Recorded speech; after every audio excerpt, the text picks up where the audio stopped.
Welcome to Speakatale, your go-to destination for simplified and insightful book summaries.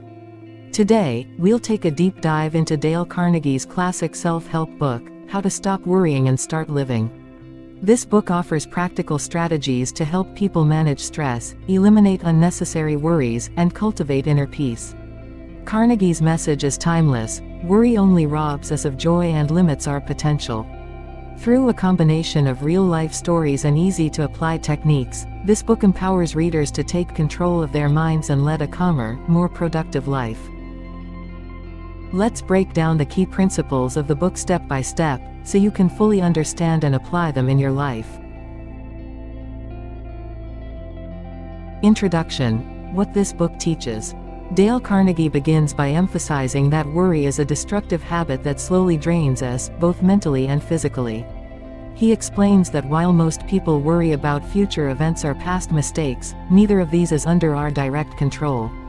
The key to a worry-free life, according to Carnegie, lies in changing how we think and act daily. This book isn't about eliminating problems altogether but about learning how to manage life's uncertainties more effectively. Carnegie's advice is practical. You won't find abstract theories or complicated ideas here. Instead, the book offers simple, actionable steps that anyone can adopt to reduce stress, regain mental clarity, and cultivate a more peaceful state of mind. Carnegie encourages readers to focus on the present moment, manage challenges logically, and develop healthier mental habits to replace anxiety. Key techniques to eliminate worry. 1. Live in, day-tight compartments. Carnegie introduces the concept of day-tight compartments as one of the most important strategies to manage worry. He explains that life can become overwhelming when we think too far ahead into the future or dwell on mistakes from the past. Just as a ship is divided into separate, watertight compartments to prevent flooding, our minds should be sealed off from the past and future worries, focusing only on today. When we focus solely on the present day, what needs to be done now, we reduce mental clutter. Carnegie emphasizes that tomorrow will take care of itself if we concentrate all our energy on today. This principle teaches us that worrying about things beyond our control is pointless. Instead, break your day into small, achievable tasks and handle them one by one. Carnegie reminds us that anxiety grows when we try to solve all our problems at once. Staying present allows us to be more productive and prevents us from becoming overwhelmed. 2. What's the worst that can happen? One of Carnegie's most powerful techniques is to ask yourself, what's the worst that can happen? When faced with a stressful situation, our minds tend to imagine the worst in vague and exaggerated ways. Carnegie advises that you confront your fears head-on by identifying the worst possible outcome of the situation you are worried about. Once you've acknowledged the worst-case scenario, the next step is to accept it mentally. Surprisingly, accepting the worst-case outcome reduces anxiety because much of our stress comes from resisting the unknown. After mentally preparing yourself for the worst, you can then focus on improving the situation. Carnegie explains that many times, we feel more in control once we confront our fears logically. Often, we find that the worst possible outcome is not as bad as we initially feared, and this process helps us gain clarity.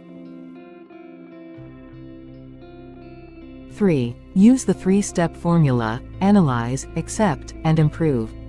Carnegie offers a practical three-step approach to tackle any worrying situation. 1. Analyze the situation objectively by gathering the facts. What is causing the worry? Be honest and clear about the problem. 2. Accept the worst-case scenario mentally. Imagine that the worst outcome has already happened. This helps you calm down and think more logically. 3. Work to improve the situation. After accepting the worst mentally, shift your focus to finding practical solutions. Use your energy to make things better instead of worrying. This formula is particularly helpful in situations where you feel stuck in uncertainty. Carnegie emphasizes that once you've accepted the worst, it clears your mind to think creatively and productively about what you can do to improve things. This way, you focus on action rather than endless worrying. How to cultivate a worry-free mental attitude. In addition to techniques to handle specific worries, Carnegie also discusses how to develop mental habits that keep you calm in the long run. These habits require consistent practice but are essential for building emotional resilience. 1. Don't let small things ruin your peace. Carnegie urges us not to waste emotional energy on trivial matters. He explains that many people stress over small, insignificant problems, things that won't matter in the long run. Learning to let go of minor irritations can make a big difference in your overall peace of mind. Carnegie advises us to ask, will this matter in a year? If not, it's not worth your time or energy. 2. Fill your mind with positive thoughts. Carnegie believes that negative thoughts feed anxiety.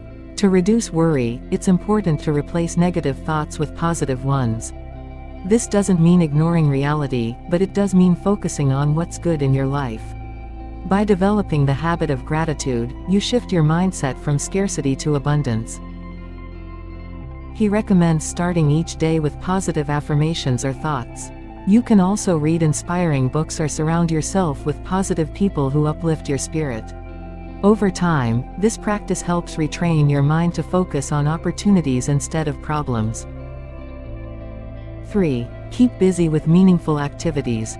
Another powerful way to reduce worry is to stay occupied with meaningful work or hobbies. Carnegie explains that worry grows in idle minds.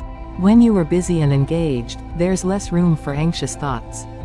He encourages people to stay active, pursue hobbies they enjoy, and contribute to meaningful causes.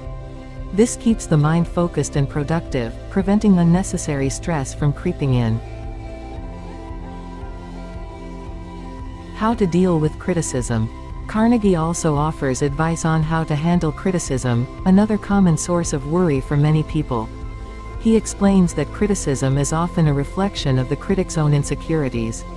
Instead of worrying about what others think of you, focus on doing your best and let go of the need for approval. Carnegie suggests that if criticism contains helpful feedback, use it to improve yourself. If it doesn't, simply ignore it. He reminds us that you can't please everyone, and that's okay.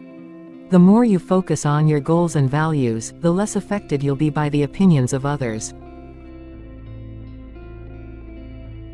Final thoughts and call to action. In conclusion, How to Stop Worrying and Start Living teaches us that while we can't avoid all problems in life, we can control how we respond to them.